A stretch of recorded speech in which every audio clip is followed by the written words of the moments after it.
operate in truth, right? Operate in truth. Tell the truth.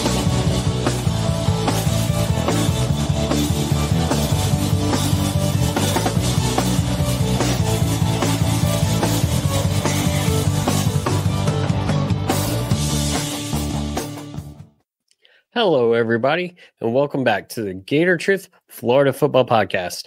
I'm Daniel, and on this episode, we're going to take a look back on the Gators' thrilling 27-16 victory over the LSU Tigers this past Saturday night in the Swamp. I do want to say definitely a fun game. Very, very much enjoy coming and doing this after a win as opposed to a loss for sure. Great night in the Swamp. Took a friend of mine to his very first college football game, and afterwards he's like, I am surprised how much louder it is at a college game as opposed to a pro game. And also love the atmosphere. Told him, said, hey man, glad you're coming for a time where the sun sets early. You see, won't back down at night. And of course that did not disappoint. Also my neighbors, bought tickets for former Marine or inactive Marine, I guess you could say, because Marines are not former for the most part. They're just inactive. Got tickets because it's salute to those who serve. He's a Bama fan. His wife's Illinois fan, but she wore a Gator shirt. They were actually going to the game, had a few empty seats had next to us. So we had them come sit with us, and very impressed with the atmosphere in the Swamp as well, which that made it a heck of a lot of fun. If you're here because you saw the video, I couldn't believe has the ridiculous views for anything I've ever posted on X about DJ Lagway before warm-ups or as warm-ups are about to begin, standing in the entryway, giving high fives to all the other players as they came out to take the field for warm-ups. Thanks for checking that out, liking, sharing. Give this video a like if you enjoy it. In fact, if you could, it helps me out. If you could like, share, and subscribe this video. Let's try and get this video to, let's throw it at 25 likes or higher, and we'll go from there. But yes, very much a lot of fun. I did have someone point out today something I had not seen in that video. Of course, it's just a short 9-second clip. I'll probably upload it as a short here and not too long. But anyways, Jaden Ball was standing behind DJ doing the same thing. Someone pointed that out today as I'm recording this, which is Monday. And originally they thought it was Gates. I look and you actually see Gates come through the video out of the tunnel, but still 213s. It's easy to just, you have a 50-50 shot until you see exactly who it is, because most of the identifiers with the sun in the face, you can't see facing the camera, but still something I thought was kind of innocuous and then ends up being possibly the most popular thing I've ever put on X. In fact, I was just going to write it without taking a video. So I thought that was funny. Just adding to the fun day in the Swamp. With that said, everybody, we're going to talk about it. For those new to the podcast, if you're checking us out for the first time, I'm big on giving the truth, whether it's something you want to hear or sometimes the truth is something you need to hear, even if it's not what you want. Feel free to agree, disagree in the comments. I don't mind responding and having a great back and forth if that's what we want, and just having an educated conversation. Sometimes we agree on everything, and it's always fun to talk about that as well. At the end of the day, we all love the Gators, and we love games like this. Billy Napier getting his second rivalry win in his third year at Florida, moves up to 2-10. Of course, that's not what we want to see, but a win against LSU is better than the alternative. Haven't won since 2018, and man, it was a good night. I really needed that. Had a rough weekend outside of the football game, so definitely a big win helps out there. With that said, before we get into the offense, I, as always, do want to give a shout out to my friends at Alvarez Lawn Company.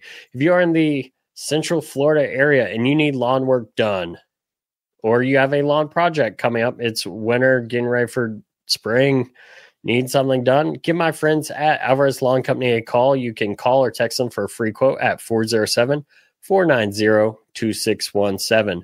Once again, for a free quote, call or text my friends at Alvarez Lawn Company at 407-490-2617. You can also shoot them an email at alvarezlawncompany@gmail.com. Alvarez Lawn Company, building plans that work for you.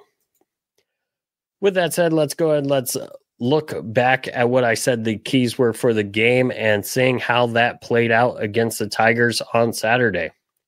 Well, the first key that I had for the offense was to protect DJ Lagway, especially because he was going to be playing and he was limited. Again, I'm happy I waited to record usually a day later than I do because news broke right beforehand. And I've got to say this, giving up 0 sacks to this LSU team is a big deal.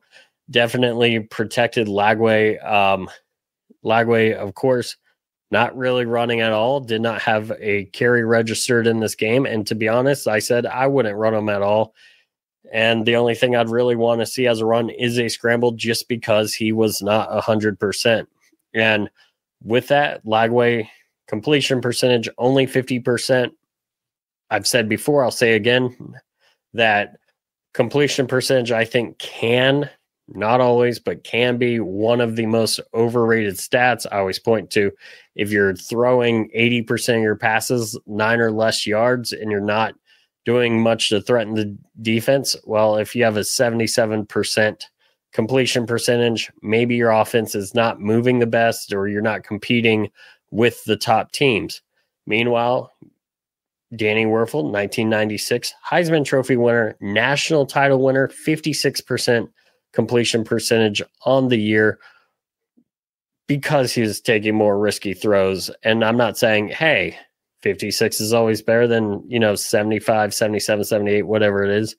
But I am saying that sometimes certain quarterbacks may be hyped up because of completion percentage, but that's being overutilized, where sometimes quarterbacks like Lagway's performance against LSU, if you just look at the completion percentage, doesn't look as good as he ended up playing. Now, of course, there are throws he'd want to have back. Our first touchdown drive throws a ball directly at the LSU defender. I thought, watching it from my vantage point, it could have been a pick six. Watching it again when I watched this game on replay, not sure it would have been, but definitely should have been a pick. But what did Lagway do after that? Led the team to the first touchdown drive. But anyways, Lagway being protected, 13 of 26, 226 yards. That is 18. One more time. We'll try this one more time. 8.7 yards per attempt.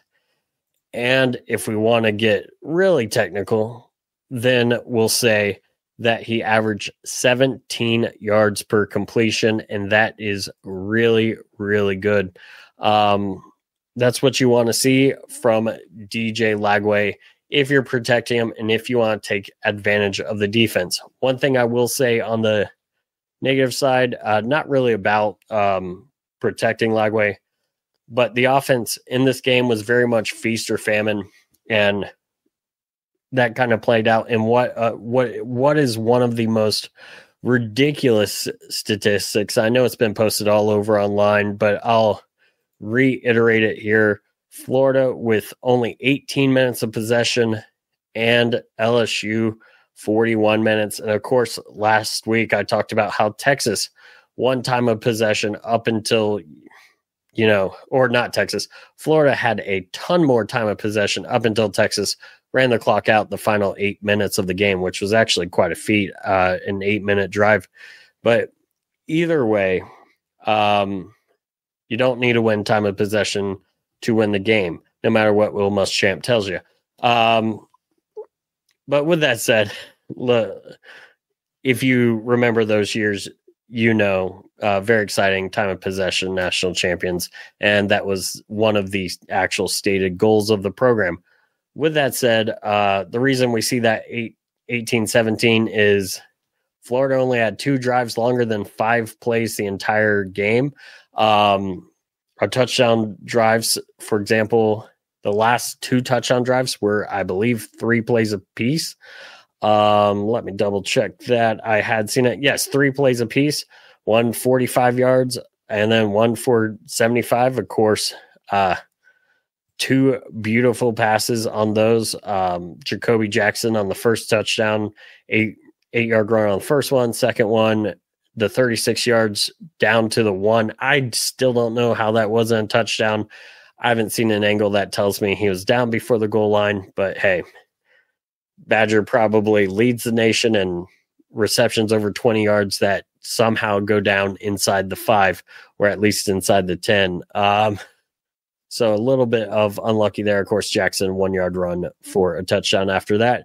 And then, of course, the game-sealing drive, Jaden Ball, 1 yard, and then DJ Lagway, 19-yard pass. And I actually turned to my buddy in between plays. I said, I really hate big plays because as right now, I don't hate big plays, but I hate it right now because if we're trying to kill time, we just took up 19 yards of real estate, and that's just less potential plays because of just how much field is left to try and burn the clock.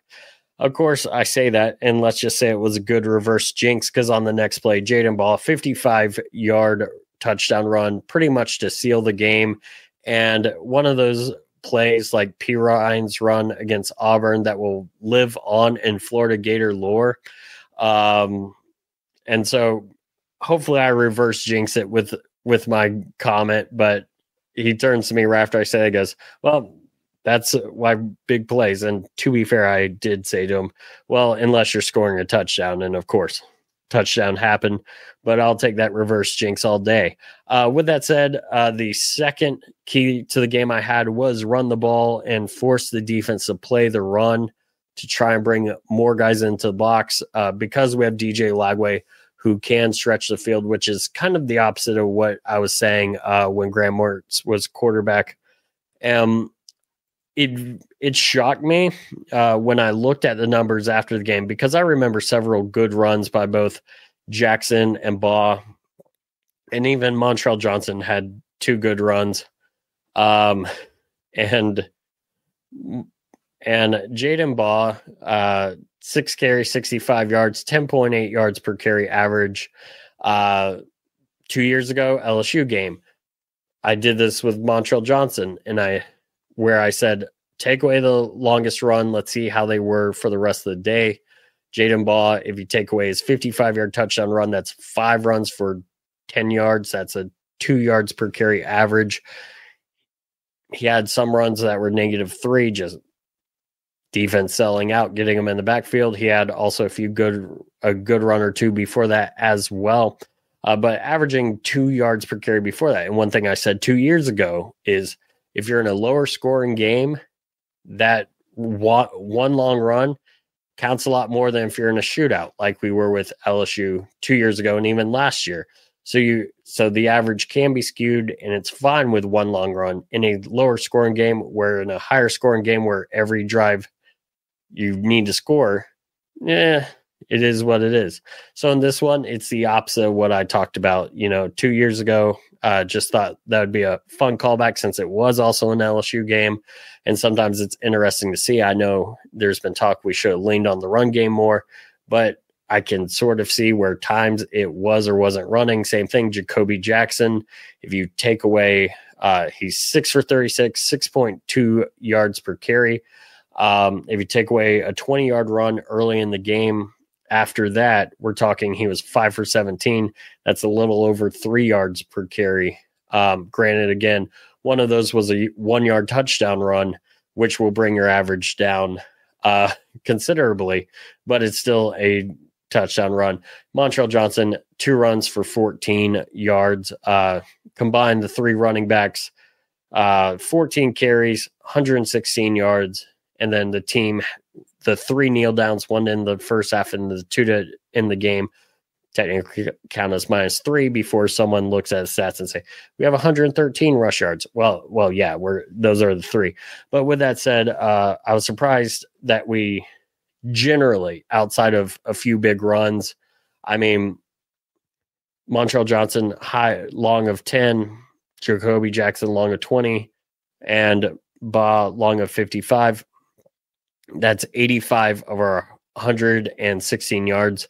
So outside of 3 runs, they got in the rest of their carries, let's see, out of their 11 other runs, about 40 yards. So about 4 yards per carry, which is good. Don't get me wrong. But again, just talking the numbers there, or maybe just under, it's around 4. But with that said, again, ran the ball, did decently well, and then showed up when it's needed with that 55-yard touchdown run, which will go down in history. Don't want to get too much more in the weeds on that, but overall did a great job. And also LSU was in the box, selling out the run many times, including that big run against Ba. I believe they had 7 guys with a safety right over it, and just well-designed play and great move by Ba. If you look, he makes one guy miss, and then it's clear that he's gone. So great job there. We'll go ahead and give that, even though at times it was iffy, we'll go ahead and give that a check mark right under the protect Lagway. And then the last thing I said, and boy, did this one hit, take shots when they're available. And man, did we take some shots. Elijah Badger averaging 21 yards per catch. 6 catches, 131 yards. Of course, he had the 36-yard catch. He had a pretty big touchdown catch. Always deep, got a big first down catch. DK, 2 catches, 47 yards, 23.5 yards per catch. Again, very good. Long of 34. Hayden Hansen, we talked about the 19-yard catch on the final drive. Livingston earlier in the game got a catch for 14. I was like trying to think of who 86 was right off the top of my head. Mazzell, 1 catch for only 3 yards. Jacoby Jackson had a catch for 8, and Arliss Boardingham with a catch for 4. And seeing 7 different guys catch balls is great, because I think it was just a few weeks ago we saw only 3 guys catch balls. But when I see, 6 Elijah Badger, 6 catches for 131 yards, DK, 2 catches, 47 yards, and I see 2 highs in the 30s for longs, that's going to tell me we took the shots when they're available. We nailed them. Now, did we nail everything? No. Did we have a dangerous pass? Yes. But with that said, we took shots when they're available, and we converted them, going back to the protect Lagway, going back to the, maybe sometimes the completion percentage can be overstated. That's just it. I mean, again, we didn't have many sustained drives. Our first touchdown drive was 5 plays, and it was, what should have been the pick. Then there was a run, then a nice throw to DK around the right, on the right side. Then Jacoby Jackson got that 20-yard run. Then Badger, that 23-yard touchdown pass from Lagway. And again, even though I would say that 20-yard going for the end zone from that 23, once we have that big run, I would consider that a shot. But again, 5 plays. And then in the second half, we're going to go, we've got only, we talked about LSU, defense 69th in the nation. We only had about 220 yards going to the final 2 drives, got 120 yards on those final 2 drives, 45 yards and 75 yards, 120 combined 6 plays. Both were 3 plays, and we talked about it. Jackson run, that big pass to Badger, and then of course ball run, DJ hitting Hansen, and then Baugh finishing it off with the touchdown run. And it's nice to see that we do have some lightning that we've not seen where we can swerve anywhere, but we do need to fix some of the issues we saw. Can't be having 4 drives of 4 less plays where we punt. Can't be having drives where we start in opponent's territory and through penalties or other things take ourselves out of scoring opportunity. We did that twice. Got the ball inside LSU side, including after stopping them on downs, which we'll talk about on the first drive of the game. Chance to get points, and we got a combined 0 on those 2 drives. So there were things still to work on, but it's always good when you can put up the 27 points. And I would like to note that my prediction was 27-20. I correctly predicted the amount of times each team would score. I was just wrong, or 27-24. I was just wrong on how LSU would score 2 of their 4 times, thinking they'd get 3 touchdowns and a field goal. Instead, they got 3 field goals and a touchdown. So, but I would rather that than my prediction, right? And with that said, before we move on, I do want to give a shout out to my friends at GatorChatter.com. GatorChatter.com, currently Final 3 in the Survivor. I say I've got to love it. Lots of great discussion going on over there, whether it's football, basketball, whatever is your deal. All sorts of fun discussion. Same type of stuff you would see on X, just as I always say, a little more organized, as all the discussion for this topic is here versus trying to, see a million different posts and trying to piece together what people feel about something. Go and join the conversation today at GatorChatter.com, your Florida Gators sports bar.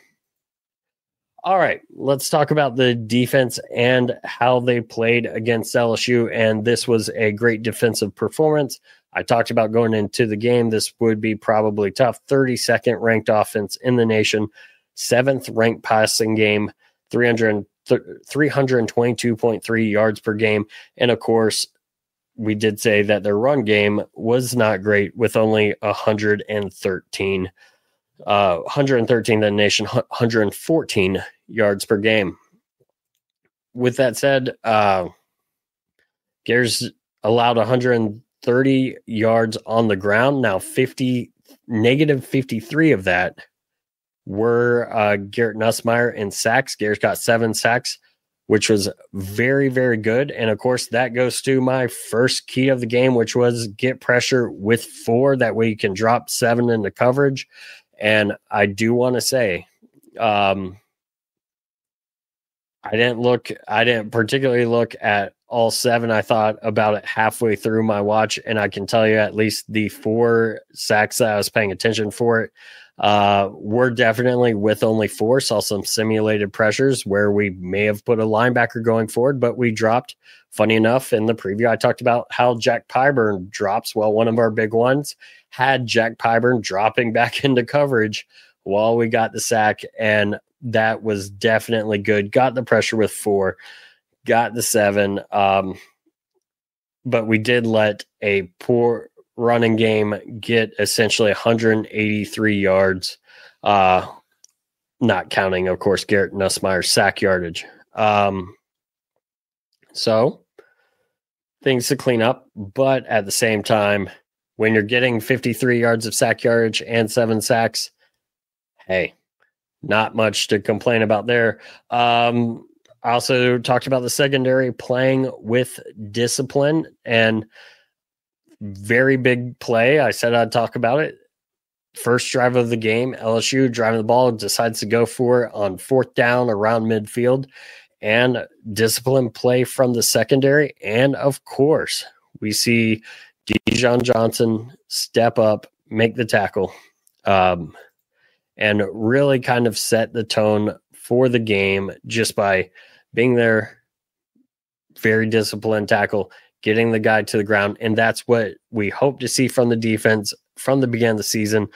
Good to see that it's coming along now.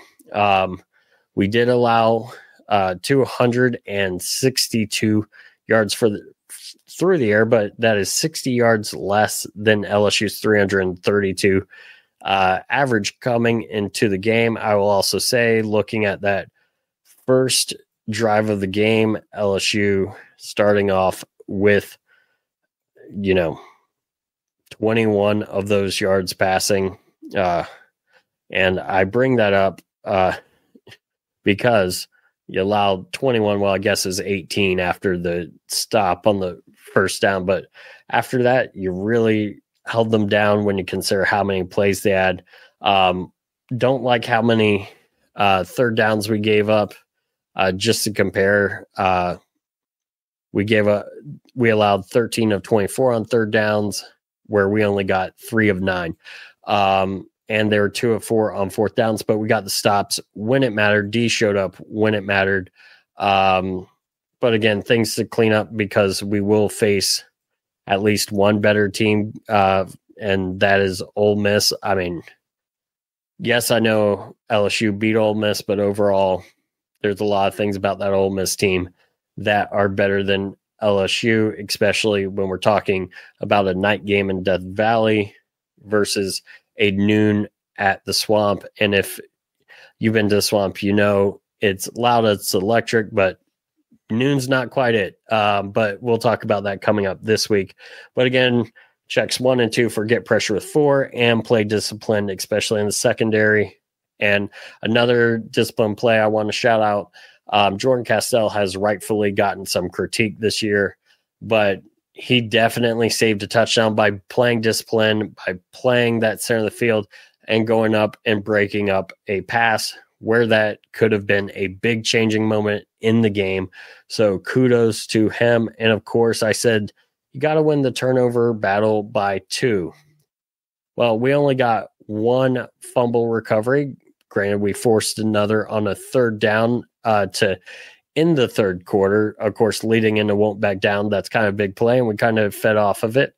Side note, I think we should have gone for the block punt, and but that is what it is. But with that said, I would also say, I know some people do argue this, that turnover on downs should be counted as turnovers. And so I'm going to say yes to that today, to say we won the turnover battle by 3 if you count the last drive.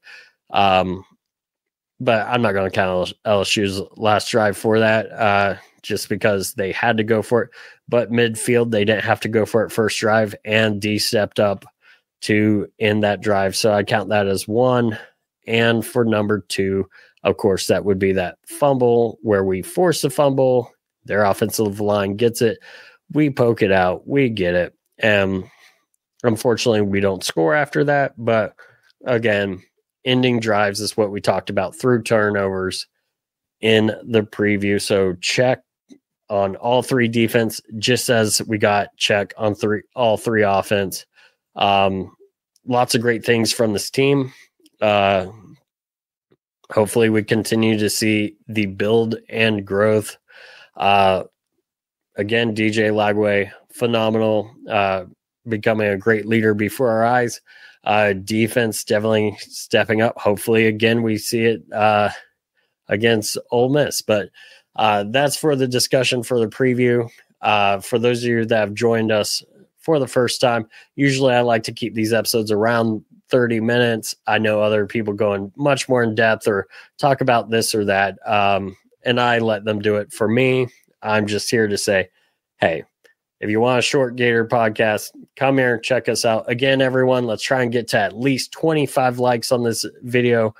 Share with friends, hit that subscribe. Let's try and get to 300 subscribers. We're just under that on YouTube. And if you're listening on, Apple Podcasts or whatever, thank you for listening. And you know how it goes when we end this show. And that's to everyone. Thank you for listening. And as always, go Gators.